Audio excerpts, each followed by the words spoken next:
Hello, everyone, and welcome back to another episode of the Chronic Fatigue and Burnout Recovery podcast. In this episode, I have a guest interview for you with Zoe McKenzie, also known as Actively Autoimmune on Instagram. Zoe is a physiotherapist, exercise coach, and clinical Pilates instructor who created Actively Autoimmune, which is an online exercise platform for those with chronic illness. After experiencing health issues herself from a very young age, Zoe has specialized in supporting clients around the world to find a way to move their body that works for them. She works with clients one-on-one, as well as with an on-demand virtual Pilates studio, and she has recently published her book, Exercise Well with Autoimmunity, which I have read in preparation for this interview, and together we discuss and talk about the book and answer some of the common questions when it comes to exercising, not only with autoimmunity, but with fatigue and chronic illness in general. And I actually worked with Zoe as part of her one-on-one service in my own journey, which was about 3 years ago now. And we share a little bit more about this in the podcast episode, but she helped me in a lot of ways through 3 months working together, really just to stabilize my walking routine as I was coming out of my chronic fatigue experience.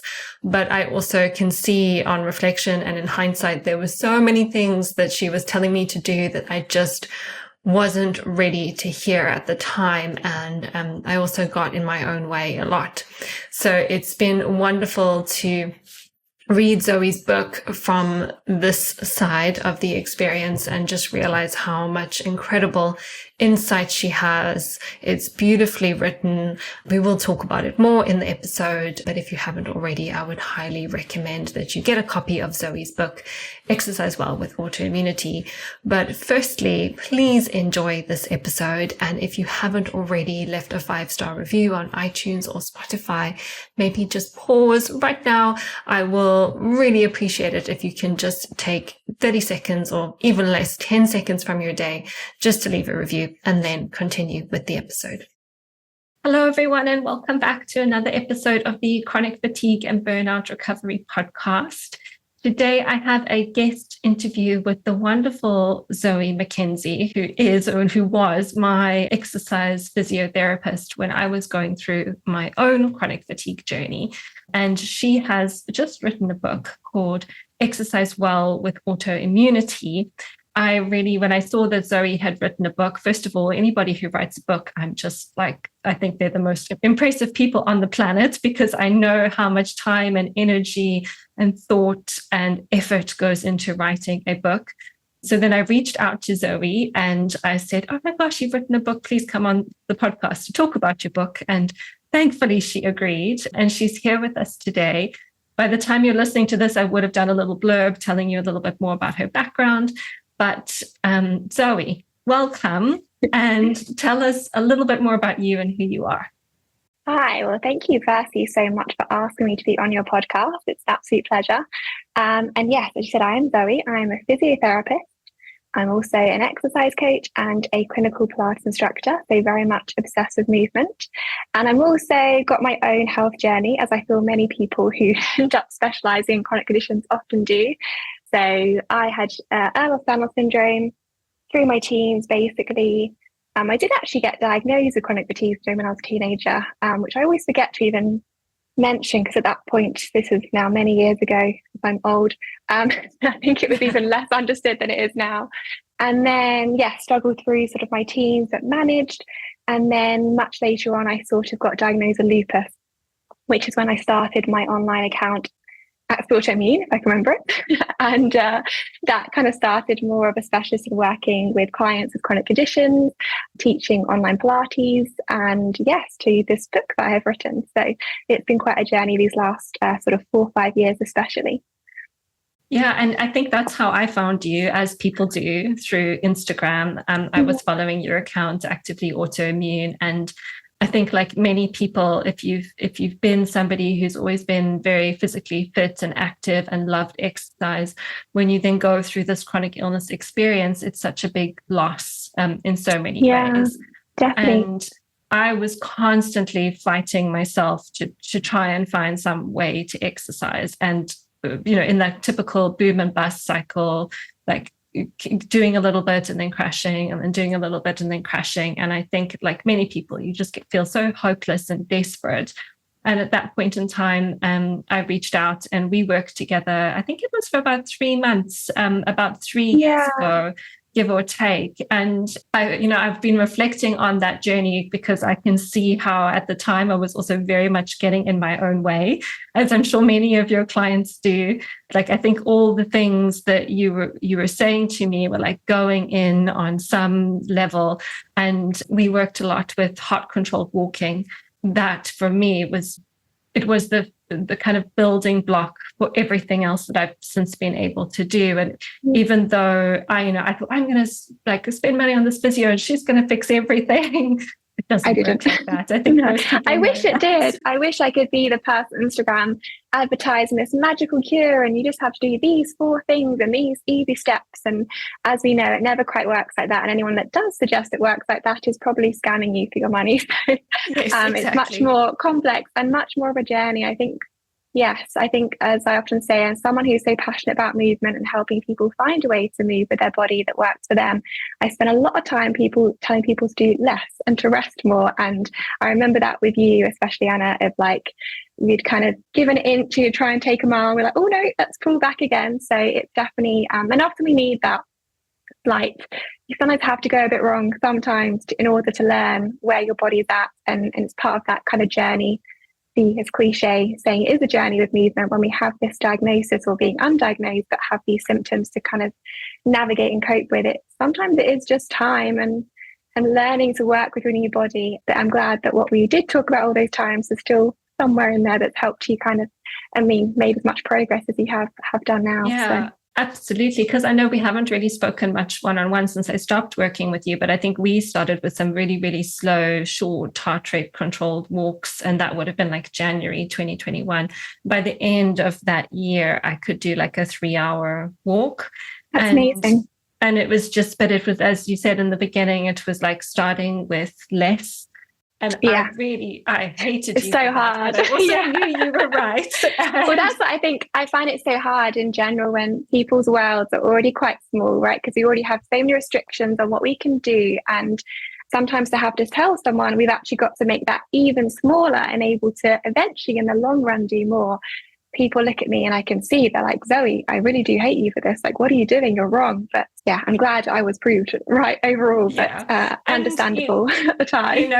I think, and I know that from my profession, sometimes you have to be the bearer of bad news, but it's always with the person's best interests at heart. But it was a very important part of my own journey. Obviously, there are lots of different parts, as you know, from, that we have to kind of work with. But that piece was really important, I think, in setting the foundations. And just reading your book, even now, I was like, I wish I had read this book, back then, but who knows how much I would have been able to actually take on board at the time.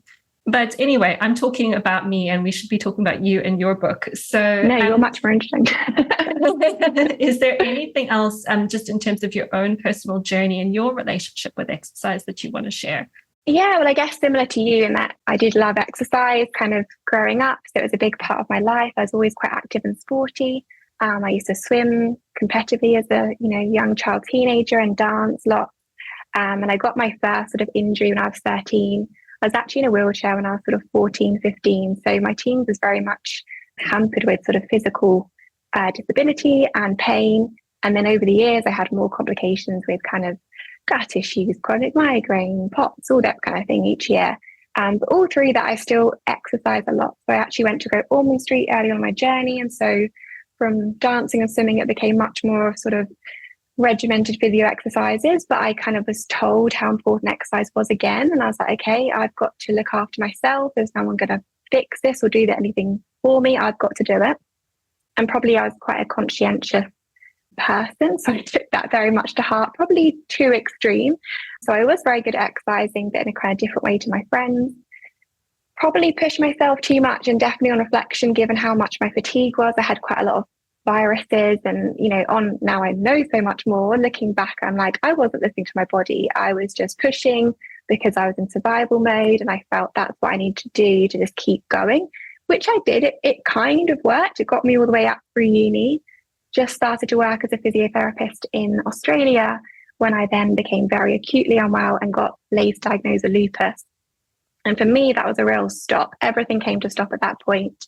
I no longer could just carry on, pretend I'm fine when I really wasn't. My world was then switched to hospitals, medication. It wasn't just like, oh, manage this by yourself. And again, my sort of view of exercise changed again, because I could no longer just carry on pushing through. Like I said, I had to kind of really readapt to what I was doing and probably practice more what I was preaching to clients at that point, and kind of listen to more what I know as a principle of the physio.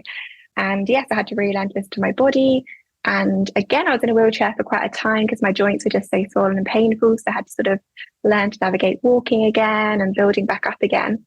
But gradually I did, and now I can do a lot more, but I still have to be very careful. And now I'd say I'm a much more balanced view between those two, perhaps extremes of overdoing things, doing way less. So, and I've got a very positive, happy relationship with movement myself. I still use movement as a huge management tool, but I no longer use it to, I don't know, just ignore my body and pretend I'm okay, I guess. So yeah, so I when I say I get it to my clients, I really do get it. I know how challenging it can be. I've been there with being really active and having to go to nothing multiple times. I've had to start again from surgeries, from flares, from changing medication, also 1,000 times. So I get the ups and downs in that regard too. And also working with multiple conditions too, because again, it's much easier if we had one condition and one thing to kind of cope with, but as often many people do, it's kind of a combination of factors or different things going on that you have to learn to navigate. So yeah, it's been quite a journey myself, and that's why I love kind of using that to help others then with their journey too. Yeah, and I love what you said about navigating different conditions, because obviously, like I work with what I call the fatigue umbrella. But as we know, fatigue can be something like long COVID fatigue, or it can be fatigue that accompanies autoimmunity, or fatigue that accompanies something like fibromyalgia. And so your book is called Exercise Well with Autoimmunity. Most people listening to this podcast might not have autoimmunity, but they could still benefit from reading your book. So can you explain a little bit more about how the book is relevant for chronic illness in general, even if people don't necessarily have a diagnosed autoimmune condition? Yeah, definitely. So obviously I work with people with all different chronic illness, but my publishers wanted me to narrow it down to somewhat. So that's kind of why it's autoimmunity. I know, but I do see why. But yeah, the main principle of the book is to teach someone how to actually exercise, because I feel like we all get preached so much about, why you should exercise, and we all kind of know that exercise can be good for us at the appropriate time. But it's quite different when you actually think, well, how do I do this when living with these symptoms, with pain, with fatigue? How do I navigate that when it feels just day-to-day functioning that perhaps feels a challenge? So the book kind of guides you through that. And obviously all these conditions have different, elements, symptoms or main challenges, but generally we kind of share a lot of similarities in the main barriers perhaps that we have to exercise. So it helps you kind of understand your baseline. So the idea of what can your body cope with, and obviously that's going to depend on a whole range of factors for that person, but it's really trying to educate you to understand, like, well, how can I know my body? How can I know what is the too much? How can I know what is not enough? And understanding what you can do.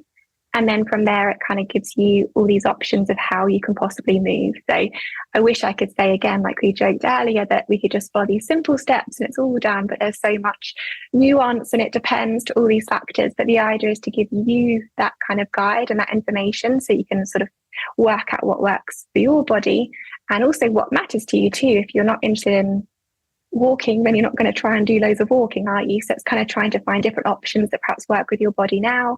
There's specific chapters around pain and fatigue, although it obviously does note that chronic fatigue syndrome is not the same as living with fatigue, but it's still that sense of how can you manage to work with your body when it's fatigued, and then how to know when to exercise versus when to rest, how to know which pain you could exercise with or when to listen to your body, and all those kind of factors that I think is so relevant to many conditions. And yeah, it's got actual exercise in there with a full range from things from lying down all the way to standing.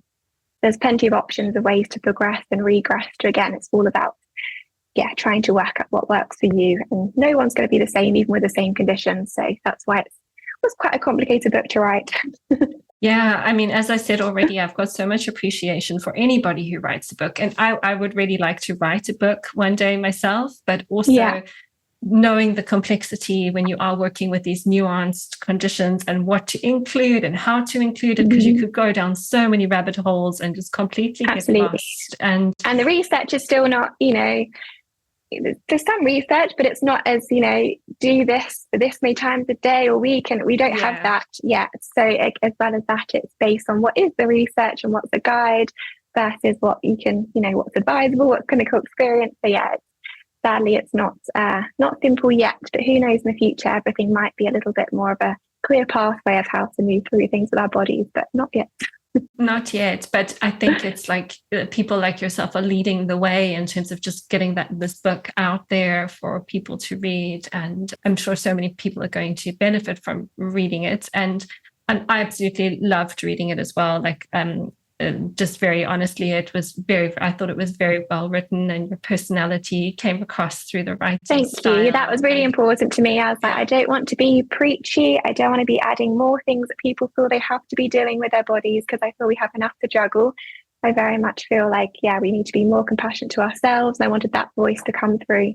So I just wrote it as if I was speaking to a client, basically, because I felt that was the best way to do it, because I feel that's where nicest, like too, I'm sure you're the same to yourself. We're not always the nicest to ourselves, we're very nice to our clients. Yeah, well, I think you definitely achieved that.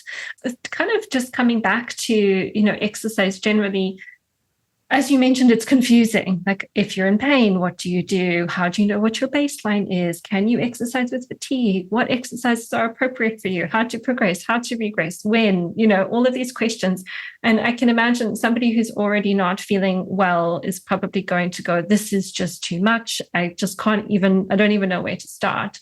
But what are the reasons for somebody to be interested in an exercise program alongside their health condition? What are the benefits of exercise in chronic condition?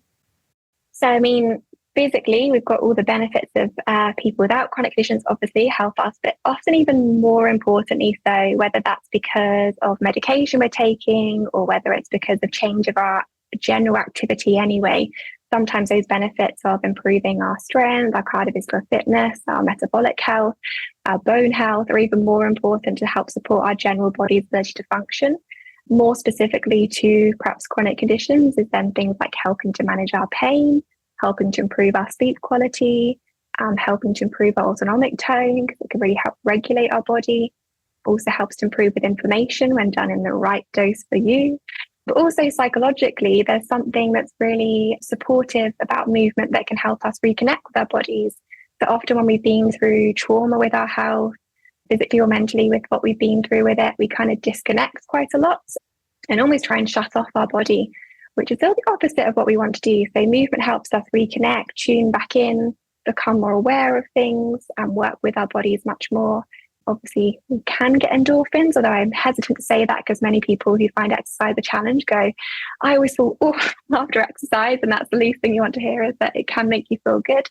But it has got obviously helps with our anxiety, depression and mood, and also just generally build up a sense of accomplishment too. It can often feel when we can do so little, like we said earlier, having something, no matter how small it is, that you manage to do regularly can just help think like, oh yes, I am making some progress, or I am doing something to look after myself and supporting my body, and that can also be benefits. There's a whole range of things, but often we know people want to exercise, but it's just that the actual how to becomes so challenging.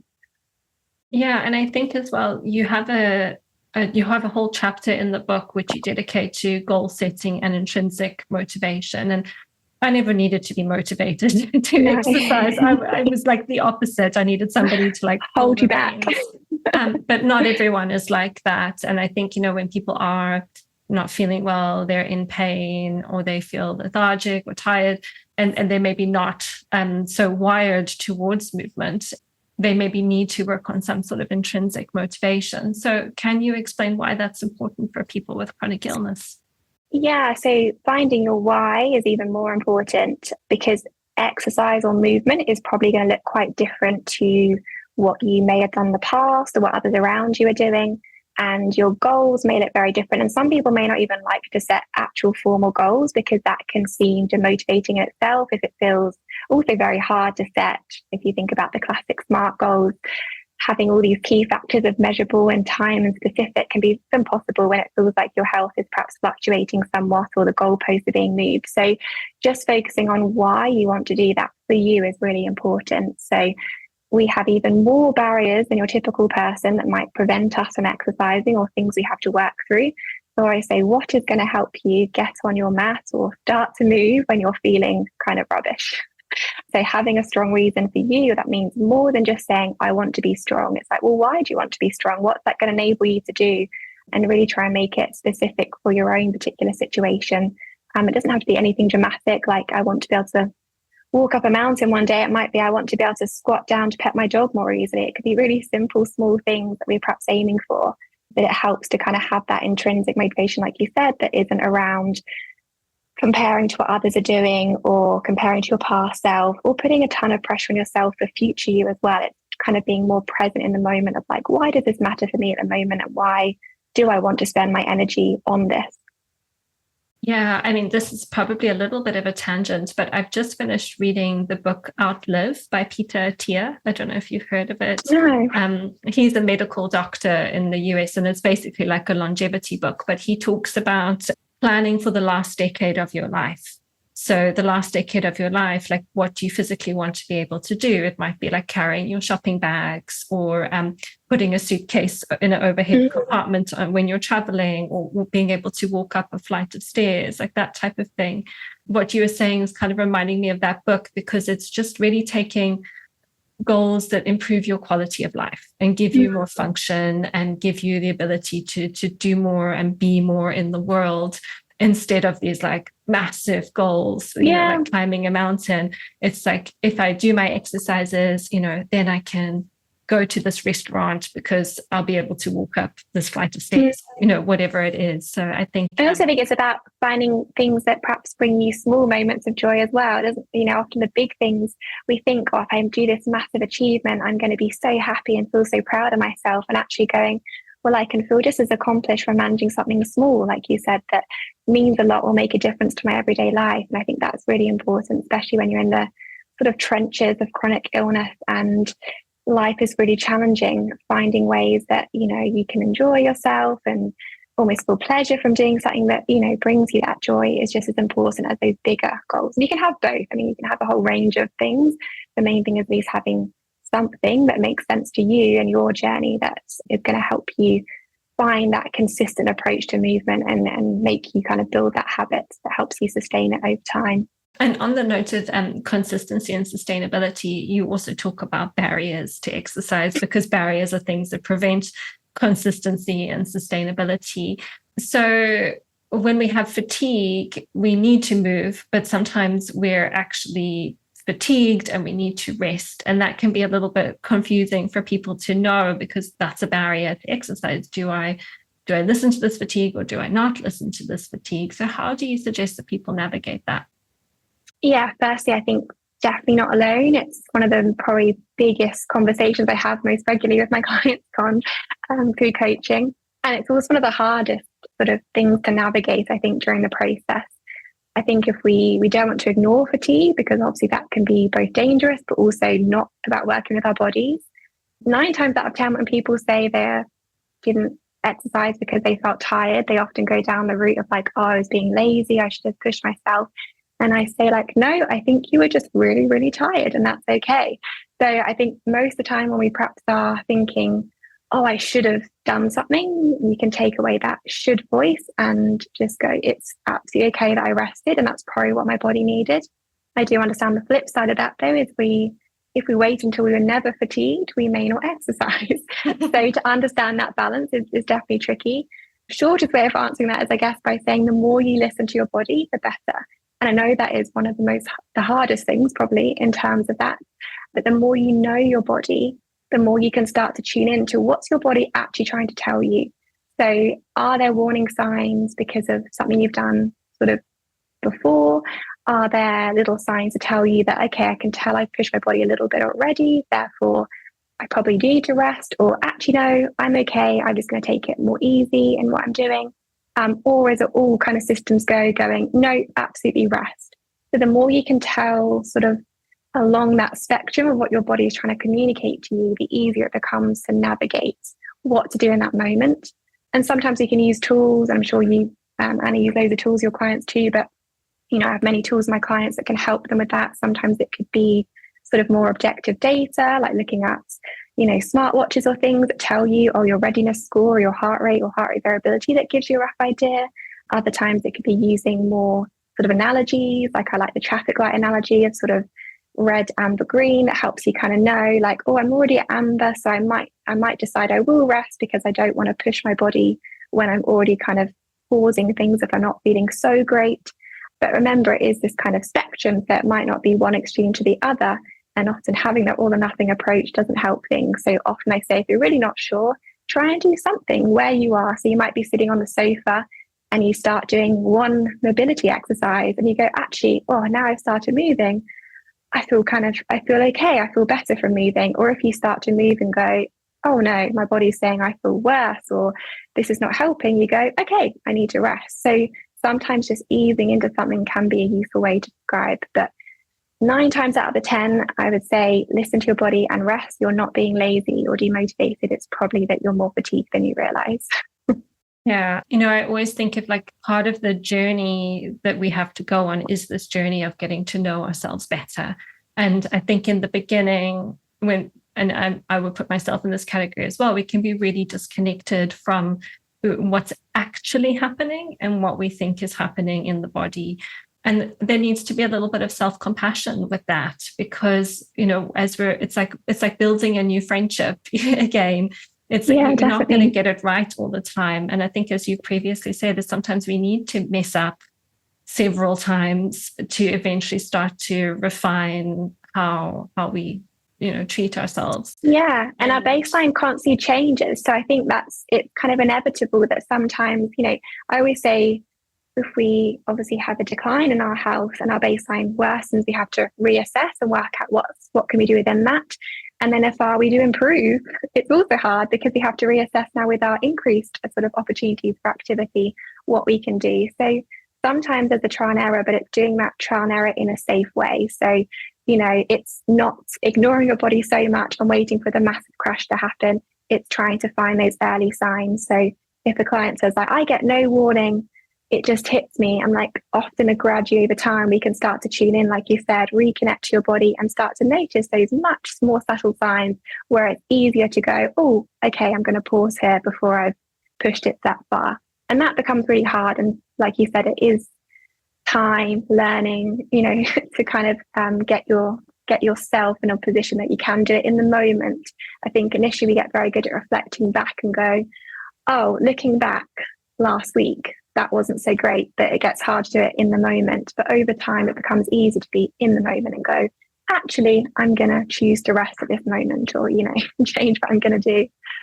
Yeah. And I think as well, like with my journey, I also started to learn, with fatigue specifically, there's so many different flavors and qualities of the fatigue experience. It can feel different depending on what's going on in the body. And there are some types of fatigue where I would feel better for just going for like a short, gentle walk and doing something small as you described. And then there are some times where I just knew that, like, okay, no, we need to step back. But it did take time to learn that. And also you can have a lot of fear about all the times where you did it before and it didn't work out. And navigating some of that fear and finding safety in the body is also an important part of I was going to say, I think the fear element regarding it is huge. And I think it's definitely to validate your fear, that you're not being irrational by having this fear, because it's probably based on your past experience. And it's okay to kind of be hesitant to what you do, but it's sort of gradually nudging that fear and showing, oh, I can be safe. And like you said, creating that sense of safety, which is even more important to then when you are having a play with what can I do, what is in my capacity and baseline, to just make those changes very, very small, and just sort of nudge things rather than sort of bulldoze past and then go, oh, that was too much, or, oh, that's kind of the safest way of doing things. Yeah, and on that kind of idea of safety, something I talk about a lot on the podcast is this concept of stability, like especially in the early stages, when people have, for example, they've just become unwell, like they've had a viral infection and they've just sort of tipped everything over the edge, or something has suddenly happened. It's probably less so the case for autoimmunity, but I guess it can be in the beginning as well.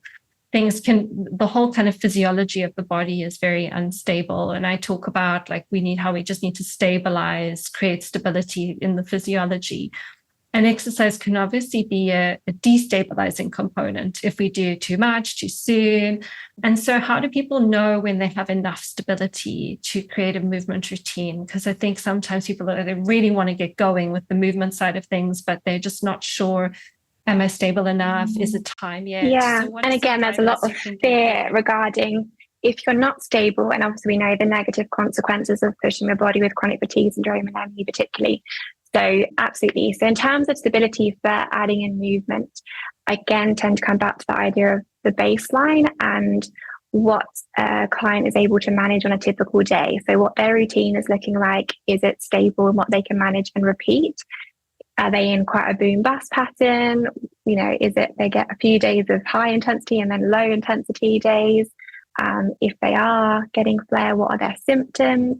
What's their recovery like? Because sometimes we do, like you said, misjudge things.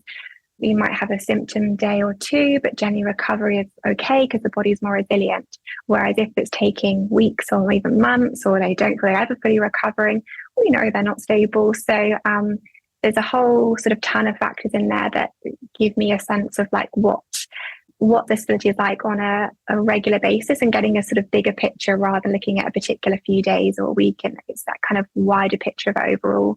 And people, I think, generally have a sense of which direction they're going, and if things are improving, declining, or staying about the same. And I think I trust people's instinct because we generally know kind of which direction we feel we're going roughly. It's also looking at some, I call it ripples, are okay. So little fluctuations, they're okay. We still want to minimize those as most as possible. But if anything, those bigger waves or tidal waves, that's what we want to avoid. And that's kind of looking, well, what else is going on here?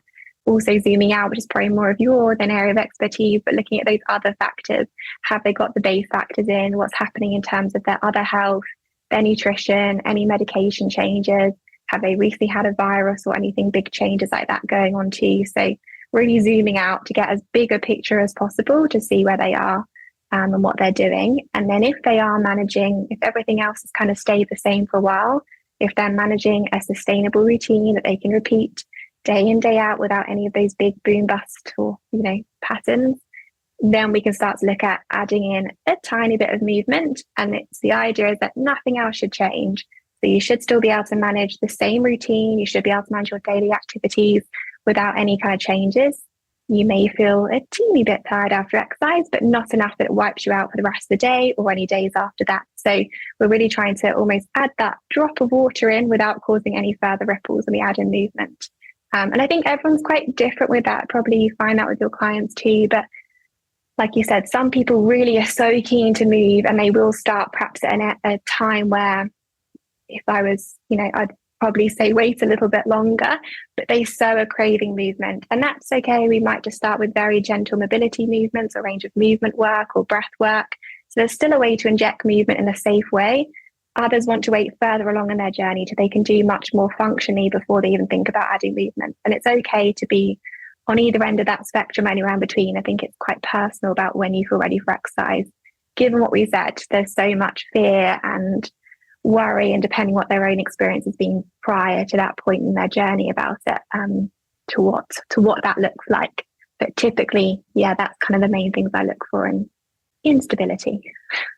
Yeah, and I mean, you use this analogy of the activity cup, and I mean, you kind of have, in a way, discussed. I like analogies. Just through answering. Yeah, and I love that a drop of water, just putting the drop of water in without the ripples. That was a really nice visual as well, like just that little tiny bit. But I was wondering if there's anything else you want to say about some guidelines for finding a baseline and the importance of understanding your activity cup.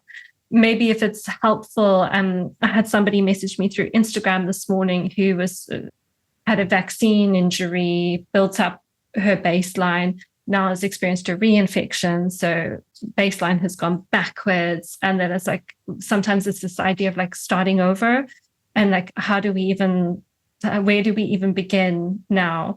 Yeah. And I think, I guess it is a case of you just have to start where you are, but how do people know where they are? So I guess finding your baseline or finding your activity cups. Your activity cup is the idea of this empty cup that we start with each day, and everyone's got different size cups. So a healthy normal person might have a massive jug, whereas some people might feel they have not even a shot glass. And then it's everything we do. So whether it's brushing our teeth, getting dressed, going for a walk, working, everything we do, it's like adding water or liquid to our cup. The idea is that we finish the end of the day and there's a bit of space in our cup, we're not overflowing. And then the next day the cup will empty, and so we can fill it up again. If we overflow the cup, then of course we're kind of using more than we have of our capacity, and that's going to make the next day much harder. We've also got to mop up the spilled water. We love analogies. And also we don't always have the same cup size every day. Ideally, again, when we're saying we're going for that stability, we are aiming to have a similar size cup each day, but there are always things that are out of our control, like you said, whether it's another illness or we have been forced to do perhaps more than we would have ideally paced or planned, and that's just life. So learning to adjust our cup. So assessing what size your cup is in the first place is tricky. I tend to recommend writing down everything that you do already. So starting absolute basics, because you often think, well, I don't do anything. And then you write down things like had a phone call with a doctor or fed the dog and then hung up some washing. You're like, oh, actually, I have done perhaps more than I realized. And then you're going to say, well, was that typical day normal for me? Could I repeat that day in, day out, every single day? Or would that not be repeatable? So the repeatable factor is key. If you can't repeat that day, that is not your baseline. That's a higher than a normal day. You're overfilling your cup. So it's trying to use that to kind of find out. And there's other ways as well of doing it, but I quite like there's a simple way of just kind of trying to find what you can do day in, day out to find your baseline.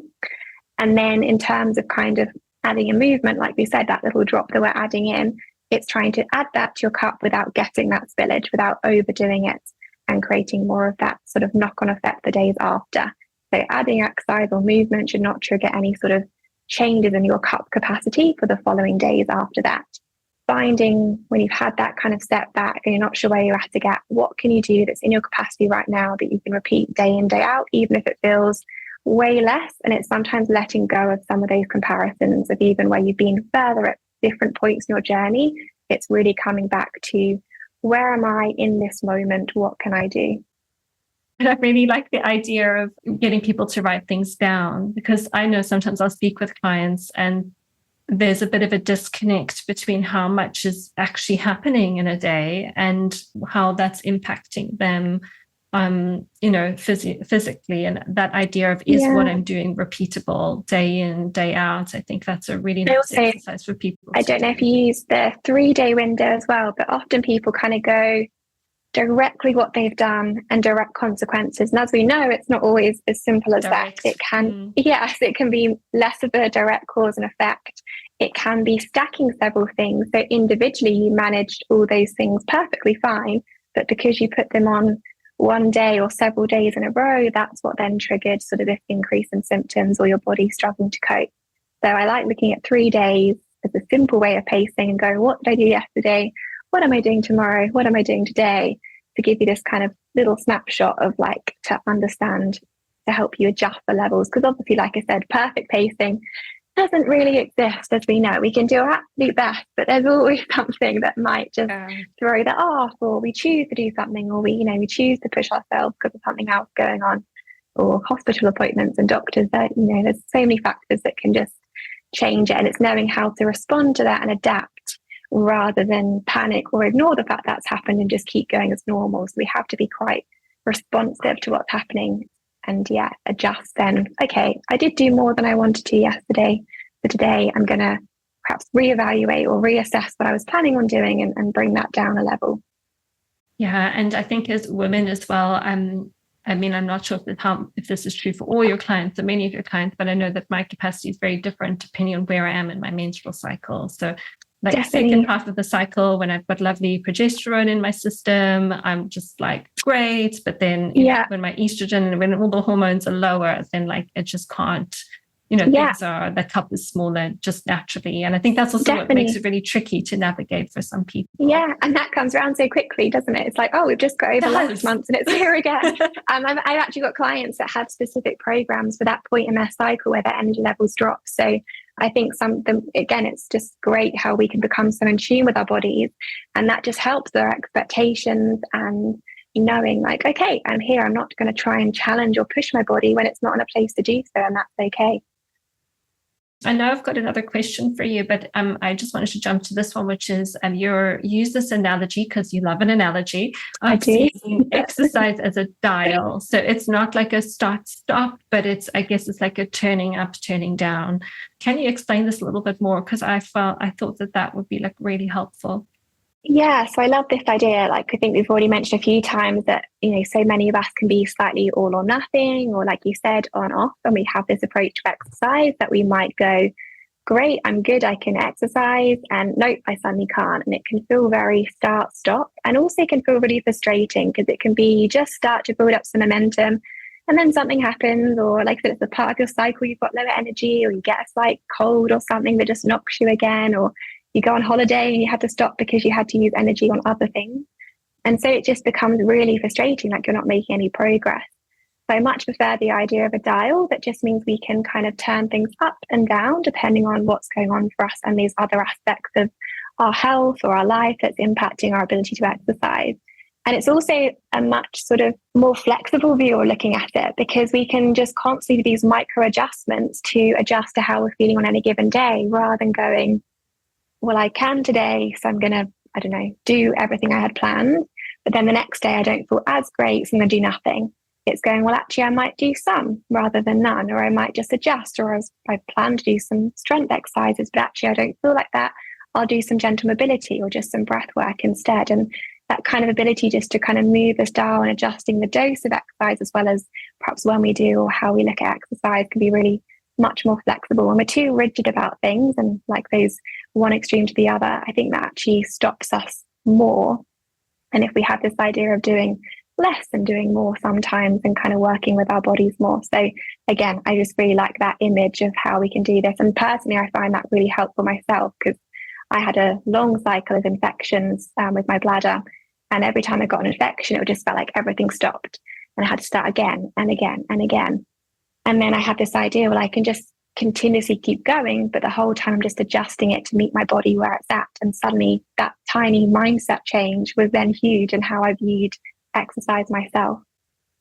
Yeah, and I think for someone like myself, I have a very, very great sense of self-discipline, which is so helpful until it becomes damaging. Yeah, and it's if there's a program, then I will follow it, and I will not miss a session. And this is probably one of the reasons I remember that. Yeah, fatigue.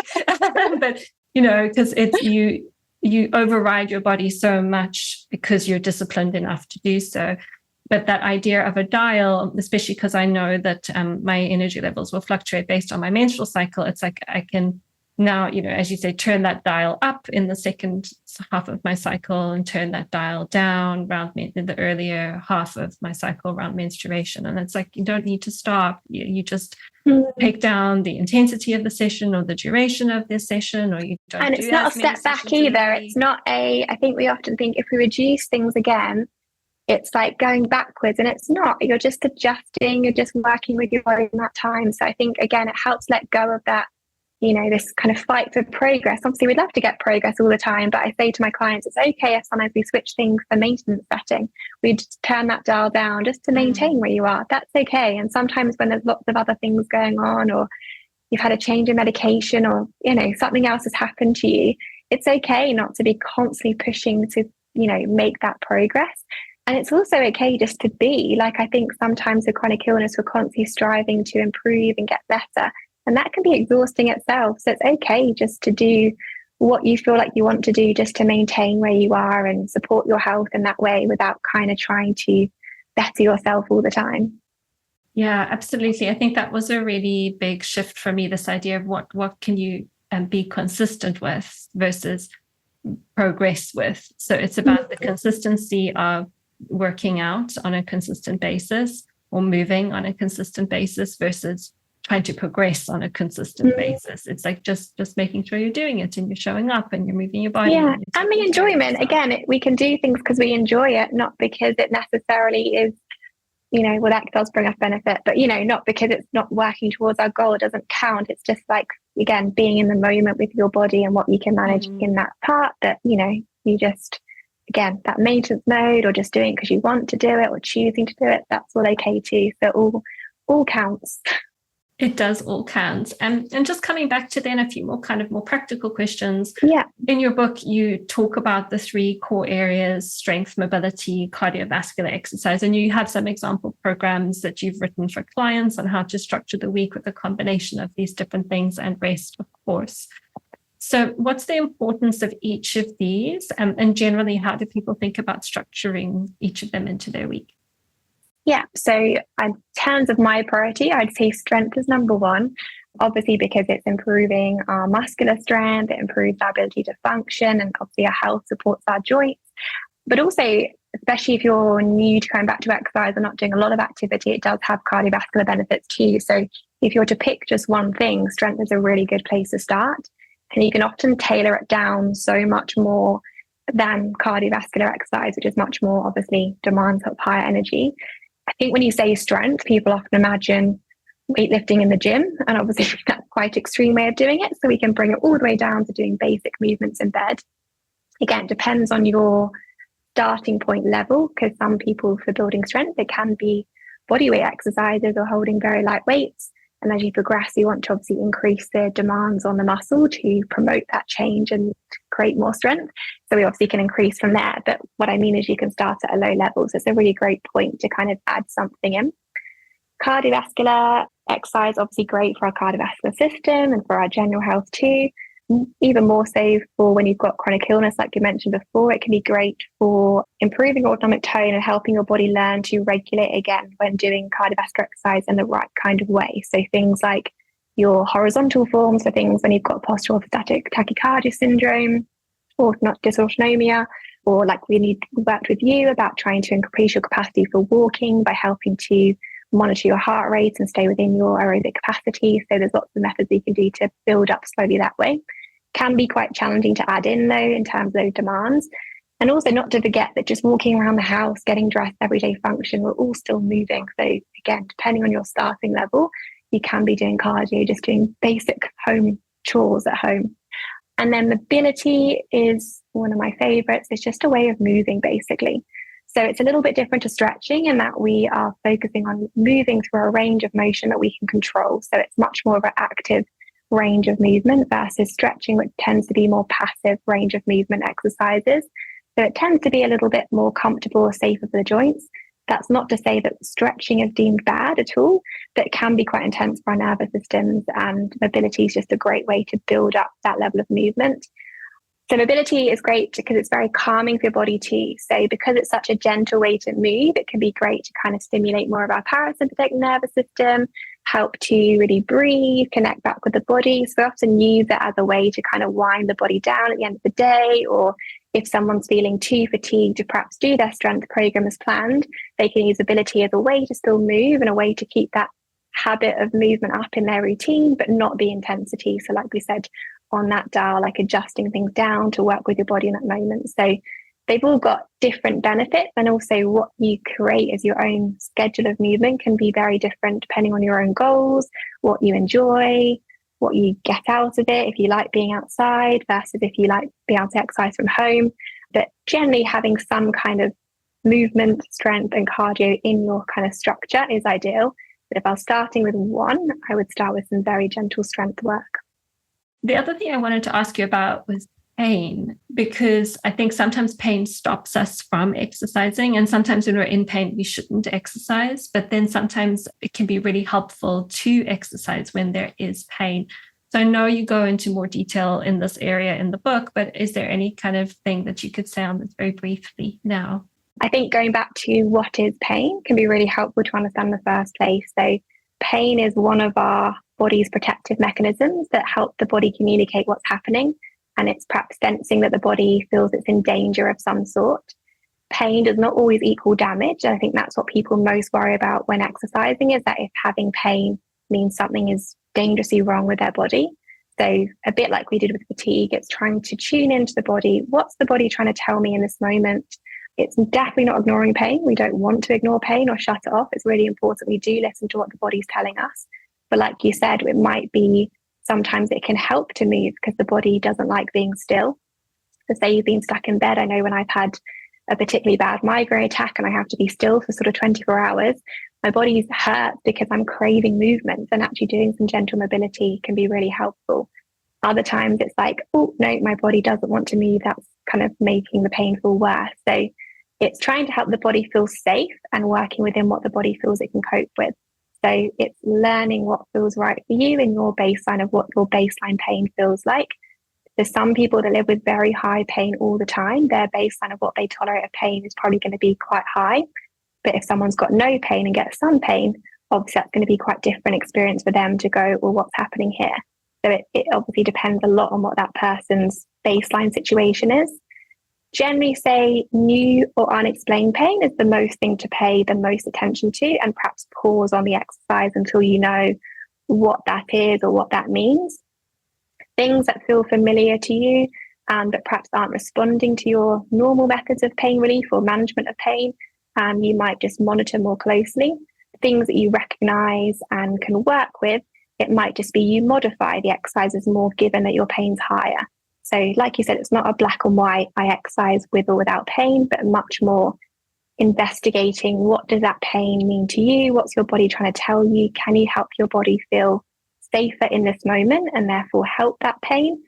Or do you need to stop exercise completely and perhaps seek medical advice to understand what's going on more in your body there? Yeah, and also just share some of my own personal experience with pain. I don't know if you remember when we worked together, I had some pain in my left shoulder. And when we were working together, we tried to do some resistance stuff, but my body just it wasn't ready for it yet, as you kept on telling me. And as I've obviously, my capacity has changed. I don't know if you've come across functional patterns, but I started doing functional patterns about a year ago now. And it's been really helpful for that pain that I had in my shoulder. But from that, I also learned, like in that situation, that learning to move in the right way has been really, when there is pain, has been really supportive. But if I do too much, then it goes the other way. And then it starts to make the pain worse again. It's still all the idea of it's like this dose that your body feels it can tolerate or cope with. So when we've got very high pain or the body is very active, it's going to probably tolerate much less. It's probably why when you're more acutely unwell and able to do less, it didn't take much at all to trigger that kind of higher pain response. But you've gradually increased your resilience, your body can cope with more, but it's still got its limits of what it can kind of tolerate. And the minute it starts to feel unsafe because you've perhaps pushed those tissues too much, or you're staying in a range of movement that you've perhaps got less control of, your brain starts, or your body starts to communicate that to you. So I think pain doesn't have to be scary. It's not something we should kind of fear when we do feel those sensations, but it's just kind of noticing, well, what is it trying to tell me? My body's constantly trying to look after myself. It's kind of keep me safe. It's on overdrive half the time trying to do that. So I need to listen to it. The more I ignore it and push into that pain, the louder that pain signal is going to get because my body thinks I'm not listening to it. So we really must listen to it. When I was a teenager, they sort of taught me to ignore my pain. They sort of said, your pain isn't telling you anything. Put it in a box, ignore it. And that's why I kind of learned to push my body too much. Whereas now I'm much older and wiser, of course. I use that pain I to tell me what's going on and to help me adapt with what I'm doing. Rather than kind of be scared of it or avoid it, it's kind of like leaning into, what are you telling me? Where is it? What's feeling here? What's changing? How can I adapt it? Can I modify, like you said, the movement to make this feel better or more comfortable? Nope. Okay, I'm going to pull off and give it time to calm down and see what happens next time. But just be kind of inquisitive about it. Yeah, and I know I didn't prepare you with this question, but something you said just kind of triggered it for me, which is something else I did. I think it was after we worked together, maybe just as we were ending working together, I did the DNRS brain retraining program. And obviously with that program, and it was very helpful for me in some ways, not necessarily from an exercise perspective, but with some other things I had going on. But I guess part of that is when you experience symptoms is you kind of like teach your body to like, in a way, to like override them. And I was just curious. I mean, I think that there's so much nuance with these programs. Is like sometimes we, as you say, we need to listen to the pain, and then sometimes maybe, I don't know, it is helpful to override it. I was just curious what your thoughts are, and if you have many clients who have mixed experiences with these types of programs. I know there's quite a few different sort of ways of programs of working with pain now. It's become, I think, more popular, I guess, to look into. I think it's so important. I think understanding pain science can be really, really helpful to understand what is pain, what does it mean, how can I work with it and live with it.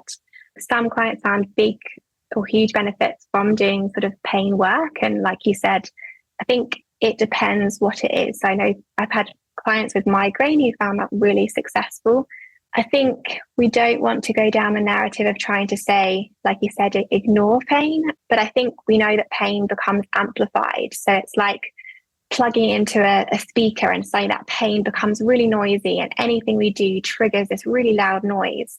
And we definitely can use tools to help kind of turn that volume back down again. So we can turn it down, but we're still listening. And I think that's quite a nice analogy of kind of trying of course, analogy. But I think that's quite a nice way to think about it, because I think it's a bit of a dangerous precedent to kind of encourage you to ignore all sensations, because our body is telling us things for a reason. And also with chronic conditions, we are already at risk of some extent to ignore other new things that pop up, because we're like, oh, well, I'm used to a whole range of systemic symptoms and used to feeling a certain way. We can then typically ignore new things that pop up that perhaps do need medical attention or do need to be investigated. So I think we still need to stay that connection, and listening to our pain is part of that. But definitely any tools that help your body both physiologically and also emotionally kind of heal from perhaps past traumas regarding pain, to quieten down that volume and sort of de-amplify that noise, can be helpful. And I just have one more question for you, which is, I think at the very end of the book, you share in your journey that you had to change your belief systems around movement. And that's kind of been part of the conversation today anyway, I think, not necessarily directly, but it's been there.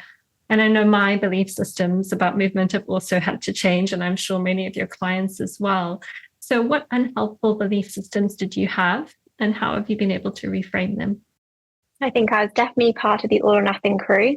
I think it's definitely so much better now, but it's funny how even after all this time, all this work, all this awareness that I have as well, it can still just pop its head up and I'll be like, well, I'll just do extra 4 lengths of swimming, even though I'm already feeling a bit tired that day, or, it's still kind of there. But the difference is I'm so much more aware. If it does pop up, I'm like, cool, where's that coming from today? Like, and I can question it versus just believing it.